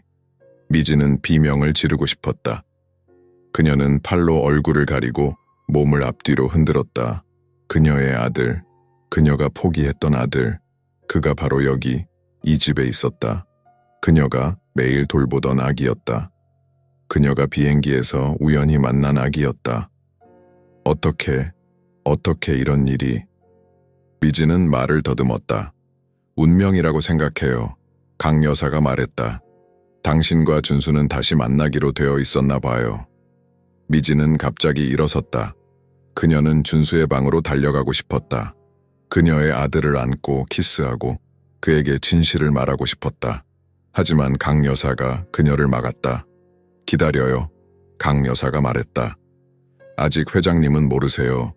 그는 준수가 혜린 여사님과 다른 남자 사이의 아이라고 생각하고 있어요. 미지는 혼란스러워했다. 하지만 진실을 알아야 해요. 준수는 제 아들이에요. 그리고 회장님의 아들이기도 해요. 강 여사가 말했다. 그는 준수를 사랑해요. 혈연이 아니라는 것을 알면서도 그는 준수를 자신의 아들로 받아들였어요. 미지는 깊은 숨을 들이마셨다. 그녀는 태준을 생각했다. 그가 준수를 바라보는 방식, 그를 돌보는 방식. 그것은 진정한 사랑이었다. 어떻게 해야 할지 모르겠어요. 미진이 속삭였다. 당신이 결정해야 해요. 강 여사가 말했다. 하지만 신중하게 생각하세요. 이 결정은 돌이킬 수 없어요. 미진은 창가로 돌아갔다. 그녀는 밤하늘을 바라보았다. 그녀의 마음은 혼란스러웠지만 동시에 이상하게 평화로웠다. 그녀의 아들이 살아있고 건강하고 사랑받고 있다는 것을 알게 되었다. 그것은 기적이었다. 어떻게 알게 되셨어요? 미진이 물었다. 준수가 제 아들이라는 것을. 강 여사는 한숨을 내쉬었다. 혜린 여사님이 돌아가시기 전 그녀는 내게 모든 것을 고백했어요. 그녀는 내가 준수를 돌봐달라고 부탁했죠. 그리고 만약 준수의 진짜 어머니가 나타난다면 그녀에게 진실을 말해달라고 했어요. 미지는 놀랐다. 혜린 씨가 그렇게 말했어요? 네. 강 여사가 고개를 끄덕였다. 그녀는 자신이 한 일을 후회했어요. 하지만 준수를 너무 사랑했기 때문에 그를 포기할 수 없었죠. 그녀는 죽음을 앞두고 양심의 가책을 느꼈어요. 미지는 혜린에 대해 생각했다. 그녀는 혜린을 미워해야 할까? 아니면 이해해야 할까? 그녀도 준수를 사랑했다. 그것만은 확실했다. 회장님에게 말할 거예요. 강 여사가 물었다. 미지는 망설였다. 그녀는 태준에게 진실을 말해야 할까? 그것이 그를 어떻게 변화시킬까? 그가 그녀를 용서할 수 있을까? 그가 준수를 여전히 사랑할 수 있을까? 시간이 필요해요. 미진이 마침내 말했다. 생각할 시간이요. 강 여사는 고개를 끄덕였다. 그녀는 미진의 어깨를 가볍게 쥐었다. 이해해요. 하지만 너무 오래 기다리지 마세요. 비밀은 항상 드러나기 마련이에요. 강 여사가 떠난 후 미진은 침대에 앉아 생각에 잠겼다. 그녀의 아들. 준수는 그녀의 아들이었다. 그녀는 비행기에서 자신의 아들에게 젖을 먹였던 것이다. 그것은 운명이었을까? 아니면 단순한 우연이었을까? 미지는 서랍에서 사진을 꺼냈다. 병원에서 찍은 그녀와 아기의 사진. 그녀는 아기의 얼굴을 자세히 살펴보았다. 그리고 준수의 얼굴을 떠올렸다. 그들은 정말로 닮았다. 어떻게 그녀는 그것을 알아차리지 못했을까? 그녀는 흐느끼기 시작했다. 모든 감정이 한꺼번에 밀려왔다. 기쁨, 슬픔, 후회, 분노, 그리고 사랑. 특히 사랑. 그녀는 준수를 너무 사랑했다. 처음 그를 만났을 때부터 그녀는 그에게 이상한 끌림을 느꼈다. 이제 그 이유를 알았다. 모성애였다. 본능적인 유대감. 미지는 어떻게 해야 할지 결정해야 했다. 그녀는 진실을 말하고 준수를 되찾아야 할까? 아니면 비밀을 간직하고 지금처럼 살아야 할까? 두 선택 모두 고통스러웠다. 그녀는 준수의 방으로 조용히 걸어갔다. 방 안으로 들어서자 작은 침대에서 평화롭게 잠든 준수의 모습이 보였다. 미지는 침대 옆에 무릎을 꿇고 그의 작은 손을 잡았다. 내 아들. 그녀는 속삭였다. 내 소중한 아들. 준수는 잠든 채로 미소를 지었다. 미지는 그의 이마에 부드럽게 키스했다. 그리고 그 순간 그녀는 결정을 내렸다. 다음 날 아침 미지는 자신의 방에서 짐을 싸고 있었다. 그녀는 가져온 모든 것을 가방에 넣었다. 그리고 강 여사에게 편지를 썼다. 그녀는 강 여사에게 자신의 결정을 설명하고 준수를 잘 돌봐달라고 부탁했다. 그녀는 이 집을 떠날 것이다. 준수와 태준의 행복을 위해서 미진은 준수의 방으로 갔다. 아기는 깨어나 침대에서 놀고 있었다. 그는 미진을 보자 환하게 웃었다. 안녕, 내 사랑. 미진이 말했다. 그녀는 준수를 안아 올렸다. 엄마가 너를 너무 사랑해. 알고 있니? 준수는 그녀의 얼굴을 만지며 웃었다. 미진은 눈물을 참으려 했지만 그것은 불가능했다. 그녀의 눈에서 눈물이 흘러내렸다. 미안해, 내 아들. 그녀는 속삭였다. 엄마가 너를 떠나야 해. 하지만 언젠가는 이해할 거야. 이것이 너를 위한 최선이라는 것을. 미진은 준수를 마지막으로 품에 안았다. 그의 향기, 그의 온기, 그의 작은 심장 소리를 기억하려 했다. 그리고 마지막으로 그에게 키스했다. 엄마처럼 사랑하는 것처럼 널 사랑해줘서 용서해. 그녀는 준수의 귓가에 속삭였다. 미진은 준수를 침대에 다시 눕히고 방을 나왔다. 그녀는 자신의 가방을 들고 계단을 내려갔다. 현관에서 강 여사가 그녀를 기다리고 있었다. 정말 떠나시는 건가요? 강 여사가 물었다. 그녀의 목소리에는 슬픔이 묻어났다. 미진은 고개를 끄덕였다. 네, 이것이 최선이에요. 그들에게 진실을 말하지 않고요. 강 여사가 물었다. 준수는 태준 씨의 아들이에요. 미진이 단호하게 말했다. 혈연보다 중요한 것은 사랑이라고 그가 말했죠. 그는 준수를 사랑해요. 그리고 준수도 그를 아버지로 알고 자랄 거예요. 그것이 중요해요. 강 여사는 미진을 바라보았다. 그녀의 눈에는 존경의 빛이 있었다. 당신은 정말 강한 여성이에요, 미진 씨. 미진은 작게 미소 지었다. 강하지 않아요. 그저 모성애가 어떤 것인지 알 뿐이에요. 그녀는 강 여사에게 편지를 건넸다. 태준 씨에게 이것을 전해주세요. 강 여사는 편지를 받아들었다. 태준 씨가 알게 되면 당신을 찾을 거예요. 찾지 못하게 해주세요. 미진이 부탁했다. 이것이 모두를 위한 최선이에요. 미진은 마지막으로 저택을 바라보았다. 그리고 그녀는 떠났다. 그날 저녁 태준이 집에 돌아왔을 때 강 여사는 그에게 미진의 편지를 건넸다. 태준은 놀란 표정으로 편지를 열었다. 그는 천천히 읽기 시작했다. 태준 씨에게 당신과 준수와 함께한 시간은 제 인생에서 가장 소중한 시간이었습니다. 하지만 저는 떠나야 합니다. 제가 이 집에 더 오래 머물면 우리 모두가 상처받을 것입니다. 제게는 비밀이 있습니다. 그리고 그 비밀은 당신의 삶을 복잡하게 만들 것입니다. 저는 그것을 원하지 않습니다. 당신과 준수가 행복하게 살기를 바랍니다. 준수를 사랑해주세요. 그는 당신의 아들입니다. 혈연이 아니라 마음으로. 그것이 진정한 가족입니다. 언젠가 우리가 다시 만날 수 있기를 바랍니다. 그때까지 행복하세요. 한미진 드림. 태준은 편지를 내려놓았다. 그의 눈에 눈물이 고였다. 왜? 그가 속삭였다. 왜 그녀는 떠난 거죠? 강 여사는 한숨을 내쉬었다. 그녀는 미진에게 한 약속을 지킬 것인가 아니면 태준에게 진실을 말할 것인가 고민했다. 그리고 마침내 그녀는 결정을 내렸다. 회장님, 미진 씨에 대해 알아야 할 것이 있습니다. 그녀가 말했다. 그날 밤 미진은 인천의 작은 모텔방에 누워 있었다. 그녀는 천장을 바라보며 생각에 잠겼다. 그녀는 올바른 결정을 내렸을까? 준수와 태준을 떠나는 것이 정말 최선이었을까? 그녀의 휴대폰이 울렸다. 태준의 번호였다. 미진은 전화를 받을지 말지 망설였다. 그리고 마침내 그녀는 전화를 받았다. 여보세요? 그녀가 말했다. 미진 씨. 태준의 목소리가 들렸다. 당신에게 말할 것이 있어요. 미진 씨. 태준의 목소리는 전화기 너머로 떨리고 있었다. 우리 만나야 할 것 같아요. 미진은 모텔 침대 위에 앉아 그의 말을 기다렸다. 그녀의 심장은 귓가에서 쿵쾅거렸다. 강 여사가 그에게 모든 것을 말했을까? 그녀의 비밀을 밝혔을까? 지금은 안 될 것 같아요. 미진이 조심스럽게 대답했다. 준수가 당신을 찾아요. 태준이 말했다. 그의 목소리에는 감정이 실려 있었다. 그는 계속 울고 있어요.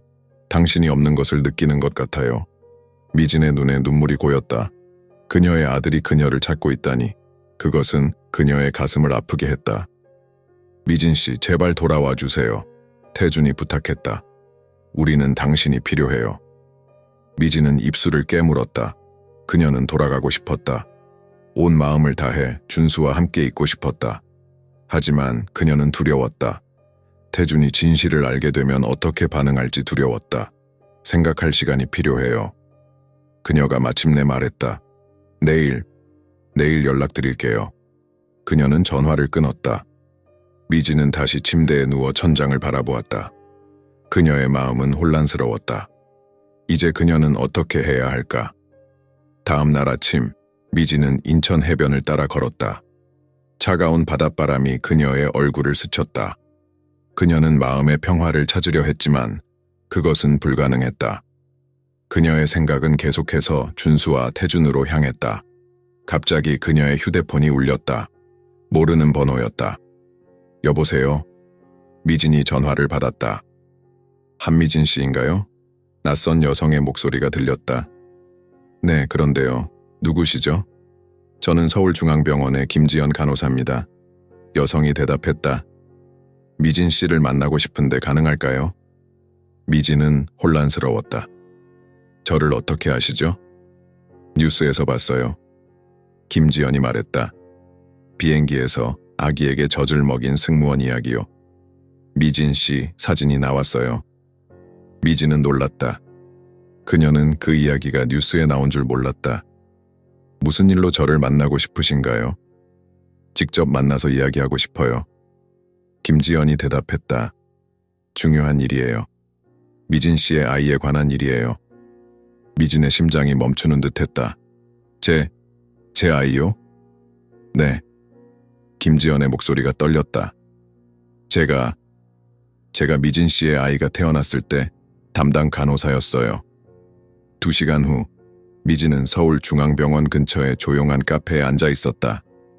그녀는 손톱을 물어뜯으며 김지연을 기다렸다. 그녀의 마음은 복잡한 감정으로 가득 찼다. 카페 문이 열리고 60대 초반으로 보이는 여성이 들어왔다. 그녀는 병원 유니폼을 입고 있었고 피곤해 보였다. 그녀는 미진을 찾는 듯 주위를 둘러보았다. 미진은 손을 들어 그녀를 불렀다. 여기요. 김지연은 미진의 테이블로 다가왔다. 그녀는 미진 앞에 앉았다. 한미진 씨, 맞죠? 미진은 고개를 끄덕였다. 네, 김지연 간호사님이시고요. 김지연은 깊은 숨을 들이마셨다. 그녀의 얼굴에는 걱정과 불안이 가득했다. 미진 씨, 제가 당신을 찾은 이유는 제가 곧 죽을 거예요. 미진은 충격을 받았다. 네? 말기암이에요. 김지연이 설명했다. 의사들은 제게 몇 개월밖에 남지 않았다고 해요.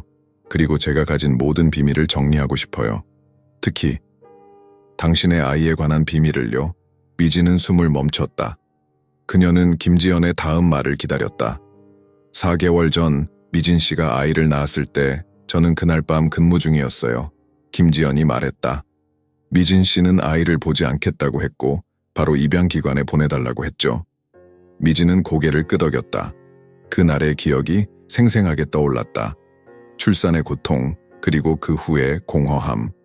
하지만 그날 밤 병원에서 혼란이 있었어요. 김지연이 계속했다. 2명의 산모가 거의 같은 시간에 출산했거든요. 미진 씨와 다른 여성이요. 미진은 혼란스러웠다. 무슨 말씀이시죠? 김지연은 손을 떨며 가방에서 오래된 노트를 꺼냈다. 이건 제 개인 일기예요. 그날 밤에 있었던 일을 모두 기록했어요. 그녀는 노트를 열고 특정 페이지를 펼쳤다. 4월 15일. 오늘 밤 2명의 산모가 출산했다. 한미진 23세 건강한 남자아이, 그리고 최서연 32세 사산. 미진은 충격에 빠졌다. 사산이요? 김지연은 슬픈 표정으로 고개를 끄덕였다. 최서연 씨의 아이는 태어날 때 이미 숨을 쉬지 않았어요. 그녀는 우울증 치료를 받고 있었고 의사들은 그녀가 이 소식을 듣고 어떻게 반응할지 걱정했어요. 미진은 가슴이 아팠다. 다른 여성의 고통을 상상할 수 있었다. 그리고 그때 병원 관계자 중 한 명이 제안을 했어요. 김지연이 계속했다. 미진 씨의 아이를 최서연 씨에게 주는 것이었어요.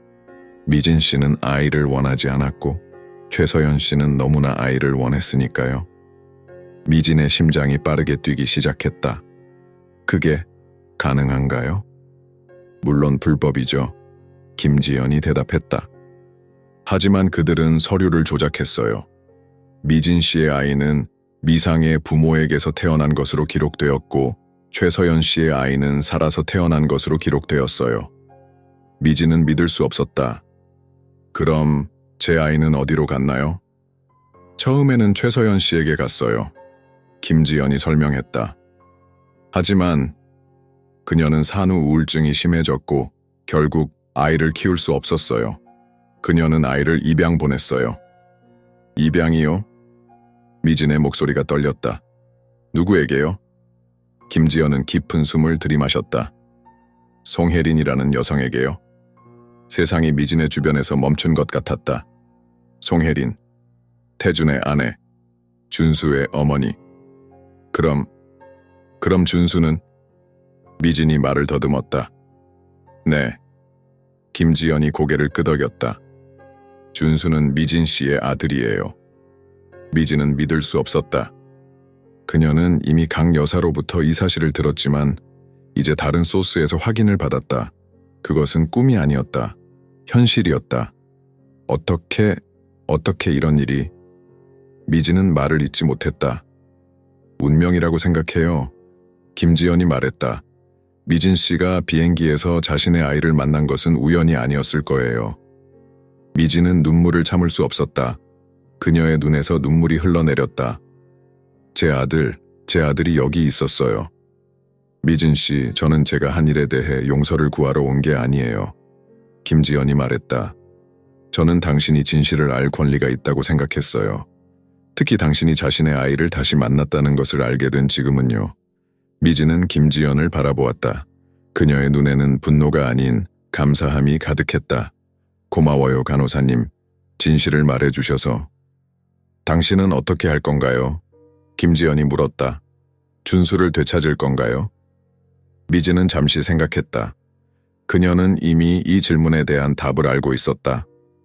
저는 준수의 어머니가 되고 싶어요. 하지만 태준 씨도 그의 아버지예요. 우리는 함께 해결책을 찾아야 할 것 같아요. 김지연은 미소를 지었다. 당신은 강한 여성이에요, 미진 씨.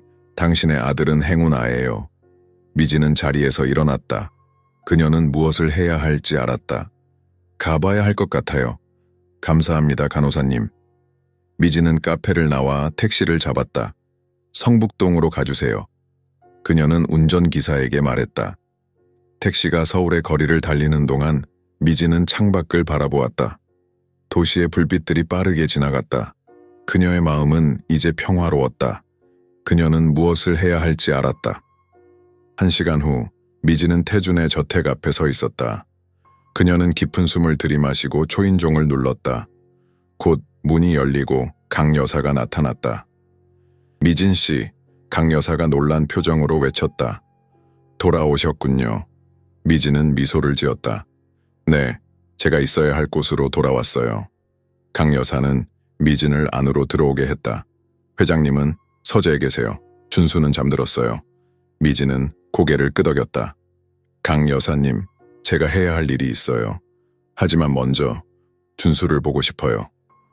미진은 계단을 올라 준수의 방으로 갔다. 그녀는 조용히 문을 열고 들어갔다. 작은 침대에는 준수가 평화롭게 잠들어 있었다. 그의 작은 가슴이 오르내리는 것이 보였다. 미진은 침대 옆에 무릎을 꿇고 준수의 작은 손을 잡았다. 안녕, 내 사랑. 그녀는 속삭였다.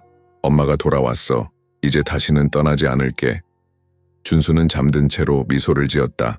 미진은 그의 이마에 부드럽게 키스했다. 그리고 서재로 향했다. 서재 문 앞에서 미진은 잠시 멈춰 섰다. 그녀의 심장이 빠르게 뛰었다. 그녀는 문을 두드렸다. 들어오세요. 태준의 목소리가 들렸다. 미진은 문을 열고 들어갔다. 태준은 책상 앞에 앉아 있었다. 그는 미진을 보자 놀란 표정을 지었다. 미진 씨, 그가 속삭였다. 안녕하세요, 태준 씨.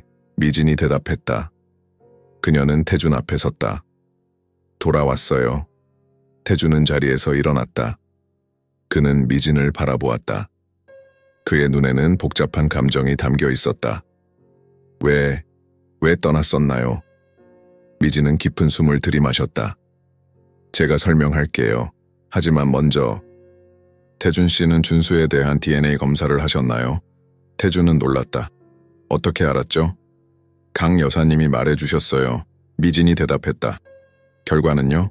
태준은 책상 서랍을 열고 봉투를 꺼냈다. 아직 열지 않았어요. 두려웠거든요. 미진은 그를 이해했다. 그녀도 두려웠다. 하지만 이제는 진실을 마주할 시간이었다. 함께 열어볼까요? 그녀가 제안했다. 태준은 고개를 끄덕였다. 그는 봉투를 열고 결과를 꺼냈다. 그들은 함께 결과를 읽었다. DNA 일치 없음. 태준이 읽었다. 준수는 제 아들이 아니군요. 미진은 숨을 깊이 들이마셨다. 태준 씨, 제가 말씀드릴 것이 있어요. 그녀는 모든 것을 설명했다. 그녀의 임신, 출산, 병원에서의 혼란, 그리고 김지연 간호사에게서 들은 이야기까지. 그녀는 아무것도 숨기지 않았다. 그래서 준수는 태준이 말을 더듬었다. 네. 미진이 고개를 끄덕였다. 준수는 제 아들이에요. 태준은 충격에 빠진 듯했다. 그는 소파에 앉아 머리를 손으로 감쌌다. 믿을 수 없군요. 이 모든 것이. 저도 처음에는 믿을 수 없었어요. 미진이 말했다. 그녀는 태준 옆에 앉았다. 하지만 이제는 믿어요. 준수는 제 아들이에요. 그리고 당신의 아들이기도 해요. 태준은 그녀를 바라보았다. 제 아들이라고요? 네. 미진이 미소를 지었다. 당신은 준수를 사랑하잖아요. 혈연이 아니라도 당신은 그의 아버지예요. 그리고 저는 그것을 존중해요. 태준의 눈에 눈물이 고였다. 미진 씨, 저는 당신을 이해하지 못해요. 왜 이렇게 관대하시죠? 미진은 태준의 손을 잡았다. 사랑이 뭔지 알아요. 당신이 준수를 사랑하는 방식을 봤어요. 그리고 저는 당신을 사랑하게 되었어요. 태준은 미진을 바라보았다. 그의 눈에는 이제 사랑과 감사함이 가득했다. 저도 당신을 사랑해요, 미진 씨. 미진은 미소를 지었다. 그녀의 마음은 기쁨으로 가득 찼다. 이것이 운명이었을까? 그녀가 자신의 아이를 되찾고 사랑하는 사람을 찾는 것? 이제 어떻게 할까요? 태준이 물었다. 미진은 잠시 생각했다. 우리는 함께 준수를 키울 수 있어요. 함께요. 가족으로요? 태준이 물었다. 네. 미진이 대답했다. 가족으로요. 미진이 서재를 나와 계단을 올라가 준수의 방으로 향했을 때 그녀의 가슴은 행복으로 가득 찼다. 그녀는 자신의 아들을 되찾았다. 그리고 새로운 가족을 찾았다. 이것이 바로 운명이었다. 다음 날 아침, 미진은 준수의 방에서 일찍 깨어났다. 그녀는 밤새 아들의 침대 옆에서 잠들었다. 창문을 통해 들어오는 아침 햇살이 방 안을 황금빛으로 물들이고 있었다. 미진은 천천히 몸을 일으켜 준수를 바라보았다. 아기는 여전히 평화롭게 자고 있었다. 그의 작은 입이 약간 벌어져 있었고 손가락은 이불을 꼭 쥐고 있었다. 내 아들, 미진은 속삭였다. 그녀는 여전히 이 모든 것이 꿈이 아닌가 의심했다. 그녀의 아들을 되찾았다는 것이, 그리고 태준과 함께 새로운 시작을 할 수 있다는 것이 믿기지 않았다. 준수가 눈을 깜빡이며 깨어났다. 그는 미진을 보자 환하게 웃었다.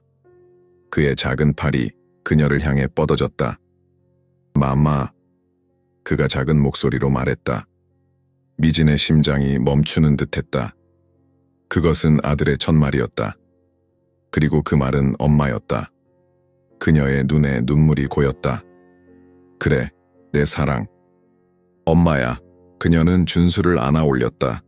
그의 작은 몸이 그녀의 품에 꼭 맞았다. 마치 퍼즐 조각이 제자리를 찾은 것처럼. 미진은 준수를 품에 안고 계단을 내려갔다. 부엌에서는 강 여사가 아침 식사를 준비하고 있었다. 그녀는 미진과 준수를 보자 따뜻하게 미소 지었다. 잘 주무셨어요? 강 여사가 물었다. 미진은 고개를 끄덕였다. 네, 정말 오랜만에 편안하게 잤어요. 강 여사는 준수의 머리를 부드럽게 쓰다듬었다. 우리 준수도 엄마가 옆에 있어서 좋았겠네. 마마. 준수가 다시 말했다.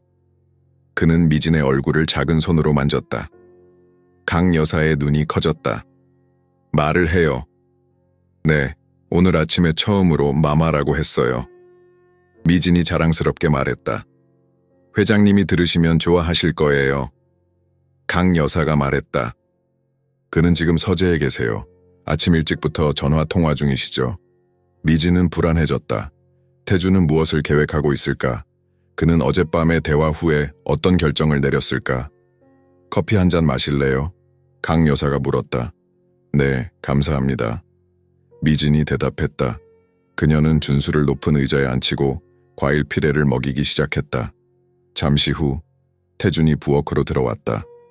그는 피곤해 보였지만 그의 눈에는 결의가 보였다. 그는 미진과 준수를 보자 미소 지었다. 좋은 아침이에요. 그가 말했다. 안녕하세요, 태준 씨. 미진이 대답했다. 그녀는 여전히 어젯밤의 대화가 어색했다. 태준은 준수에게 다가가 그의 머리를 쓰다듬었다. 우리 아들 잘 잤니? 준수는 태준을 보자 손뼉을 쳤다. 아빠. 태준과 미진의 눈이 동시에 커졌다. 아빠라고 했어요. 태준이 놀라서 외쳤다. 오늘 아침에 마마라고 했는데 이제는 아빠라고 하네요. 미진이 말했다. 그녀의 가슴은 기쁨으로 가득 찼다. 태준은 준수를 안아 올렸다. 그의 눈에 눈물이 고였다. 그래 아들아, 난 네 아빠야. 그 순간 미진은 자신이 올바른 결정을 내렸다는 것을 알았다. 태준은 진정으로 준수를 사랑했다. 혈연이 아니라도 그는 아버지의 마음을 가지고 있었다. 미진 씨, 오늘 오후에 시간 있으세요? 태준이 물었다. 네, 물론이죠. 미진이 대답했다. 함께 나가고 싶어요. 셋이서요. 태준이 말했다. 우리 가족으로서의 첫 외출이요. 미진은 미소를 지었다. 좋아요. 그날 오후 그들은 남산공원으로 향했다. 가을의 마지막 햇살이 나무잎을 황금빛으로 물들이고 있었다. 미진은 준수를 유모차에 태우고 태준은 그들 옆에서 걸었다. 그들은 마치 평범한 가족처럼 보였다. 여기 경치가 정말 아름답네요. 미진이 말했다. 네, 가을이 가장 아름다운 계절이죠. 태준이 대답했다. 그는 잠시 걸음을 멈추고 미진을 바라보았다. 미진 씨, 어젯밤에 생각해봤어요. 미진은 숨을 멈췄다. 네? 우리 상황이 매우 특별하다는 것을 알아요. 태준이 말했다. 하지만 저는 우리가 진정한 가족이 될 수 있다고 믿어요. 미진의 심장이 빠르게 뛰기 시작했다. 저도 그렇게 생각해요. 태준은 깊은 숨을 들이마셨다. 그래서 제안이 있어요. 그들은 벤치에 앉았다. 준수는 유모차에서 서울의 정영을 바라보고 있었다. 태준은 미진의 손을 잡았다. 우리 함께 살아요. 그가 말했다. 준수의 부모로서, 그리고 시간이 지나면 어쩌면 더 많은 것으로요. 미진은 놀랐다. 정말요? 네. 태준이 고개를 끄덕였다. 저는 당신을 사랑해요, 미진 씨. 그리고 준수도 그래요. 우리는 당신이 필요해요. 미진의 눈에 눈물이 고였다. 그녀는 태준의 손을 꼭 잡았다. 저도 당신들을 사랑해요. 그들은 서로를 바라보았다. 가을 바람이 그들 주변에서 나무잎을 춤추게 했다. 이 순간 모든 것이 완벽했다. 하지만 미진이 말했다. 우리가 알아야 할 것이 하나 더 있어요. 태준은 고개를 기울였다. 무슨 말이죠? 미진은 자신의 가방에서 종이 한 장을 꺼냈다. 그것은 4개월 전 병원 기록이었다. 제가 김지연 간호사님에게 받은 거예요. 여기에는 제 아기의 아버지에 대한 정보가 있어요. 태준의 표정이 심각해졌다. 그가 누구죠? 미진은 깊은 숨을 들이마셨다. 이것은 그녀가 아직 태준에게 말하지 않은 부분이었다. 그는 제 동료 승무원이었어요. 우리는 잠시 관계를 가졌어요. 하지만 그가 이미 약혼한 상태라는 것을 나중에 알게 되었죠. 제가 임신 사실을 알렸을 때 그는 저를 떠났어요. 태준의 눈에 분노가 스쳤다. 그가 어떻게 그럴 수 있죠? 그는 겁쟁이였어요. 미진이 슬프게 미소 지었다. 하지만 이제는 중요하지 않아요. 중요한 것은 준수가 누구의 아들인지예요. 그녀는 서류를 태준에게 건넸다. 태준은 천천히 읽기 시작했다. 그의 표정이 갑자기 변했다. 이게 맞나요? 그가 속삭였다. 미진은 고개를 끄덕였다. 네, 의학적으로 확인된 사실이에요. 태준은 서류를 내려놓고 준수를 바라보았다. 그의 눈에는 이제 놀라움과 기쁨이 가득했다. 준수는 정말로 제 아들이군요. 네, 미진이 미소 지었다. 생물학적으로도요. 서류에 따르면 준수의 생물학적 아버지는 유태준과 같은 혈액형, 같은 유전적 특성을 가지고 있었다. 그것은 우연이 아니었다. 미진의 동료 승무원은 유태준의 사촌이었던 것이다. 그들은 같은 조상의 피를 공유하고 있었다. 이것은 기적이에요. 태준이 말했다. 그의 목소리는 감정으로 떨리고 있었다. 운명이라고 생각해요. 미진이 말했다. 우리는 모두 서로 연결되어 있었어요. 그리고 이제 우리는 진정한 가족이 될 수 있어요. 태준은 준수를 유모차에서 꺼내 안았다. 그리고 미진에게 다가왔다. 함께 사진 한 장 찍을까요? 우리 가족의 첫 사진. 미진은 미소를 지으며 고개를 끄덕였다. 그들은 서울타워를 배경으로 사진을 찍었다. 그들의 얼굴에는 행복과 희망이 가득했다. 그날 저녁 그들은 저택으로 돌아왔다. 강 여사는 그들을 반갑게 맞이했다. 그녀는 그들의 얼굴에서 무언가가 변한 것을 알아차렸다. 좋은 소식이 있나 봐요. 그녀가 말했다. 태준은 미소를 지었다. 네, 정말 좋은 소식이에요. 우리는 이제 진정한 가족이 되기로 했어요. 강 여사의 눈에 기쁨의 눈물이 고였다. 정말 다행이네요. 이 집에 다시 행복이 찾아왔군요. 미진은 준수를 위층으로 데려가 목욕을 시키고 잠자리에 눕혔다. 아기는 평화롭게 잠이 들었다. 미진은 그의 작은 얼굴을 바라보았다. 그는 완벽했다. 그녀의 아들, 그녀의 기적. 미진이 자신의 방으로 돌아갔을 때 태준이 문 앞에서 그녀를 기다리고 있었다. 그는 손에 작은 상자를 들고 있었다. 무슨 일이세요? 미진이 물었다. 태준은 상자를 열었다. 그 안에는 아름다운 반지가 있었다. 이것은 제안이 아니에요, 아직은요.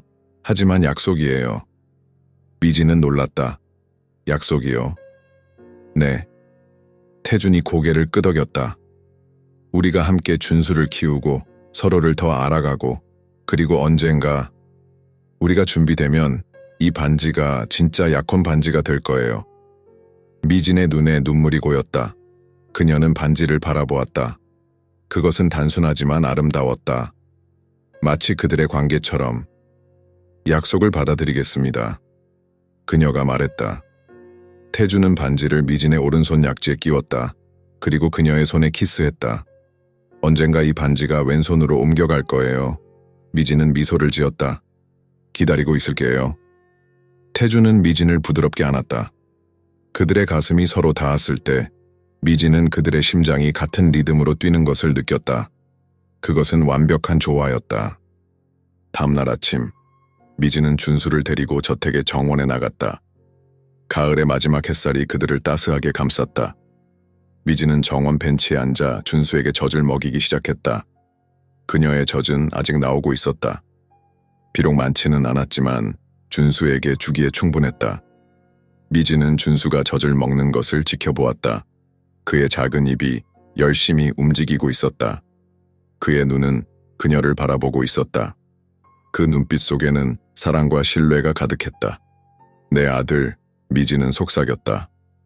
엄마가 너를 얼마나 사랑하는지 알아? 엄마는 너를 찾기 위해 세상의 끝까지 갔을 거야. 그리고 운명이 우리를 다시 만나게 해주었어. 준수는 그저 미소 지었다. 그의 작은 손이 미진의 가슴을 부드럽게 쓰다듬었다. 정원 입구에서 태준이 그들을 지켜보고 있었다. 그의 얼굴에는 평화와 행복이 가득했다. 그는 자신의 가족을 바라보았다. 그의 아들과 그의 미래의 아내. 이것이 바로 그가 항상 원했던 것이었다. 태준은 조용히 그들에게 다가갔다. 그는 미진 옆에 앉았다. 아름다운 광경이네요. 그가 말했다. 미진은 미소를 지었다. 우리 가족의 모습이에요. 태준은 준수의 작은 머리를 쓰다듬었다. 우리 아들은 행운아예요. 그는 자신을 너무나 사랑하는 두 부모를 가졌으니까요. 미진은 고개를 끄덕였다. 그리고 우리도 행운아예요. 우리에게는 준수가 있으니까요. 그들은 함께 앉아 아침 햇살을 즐겼다. 그들 주변의 세상은 평화로웠다. 이제 모든 비밀이 밝혀졌고 모든 오해가 해결되었다. 남은 것은 오직 사랑뿐이었다. 미진은 준수가 젖을 다 먹자 그를 태준에게 건넸다. 태준은 아들을 부드럽게 안아 어깨에 기대게 했다. 그는 준수의 등을 부드럽게 토닥였다. 우리 함께 할 거예요. 태준이 말했다. 앞으로 많은 도전이 있겠지만 우리는 함께 극복할 거예요. 미진은 미소를 지었다. 네, 함께요. 그녀는 자신의 가슴을 보호하듯 손으로 감쌌다. 그곳에서는 여전히 모유가 흐르고 있었다.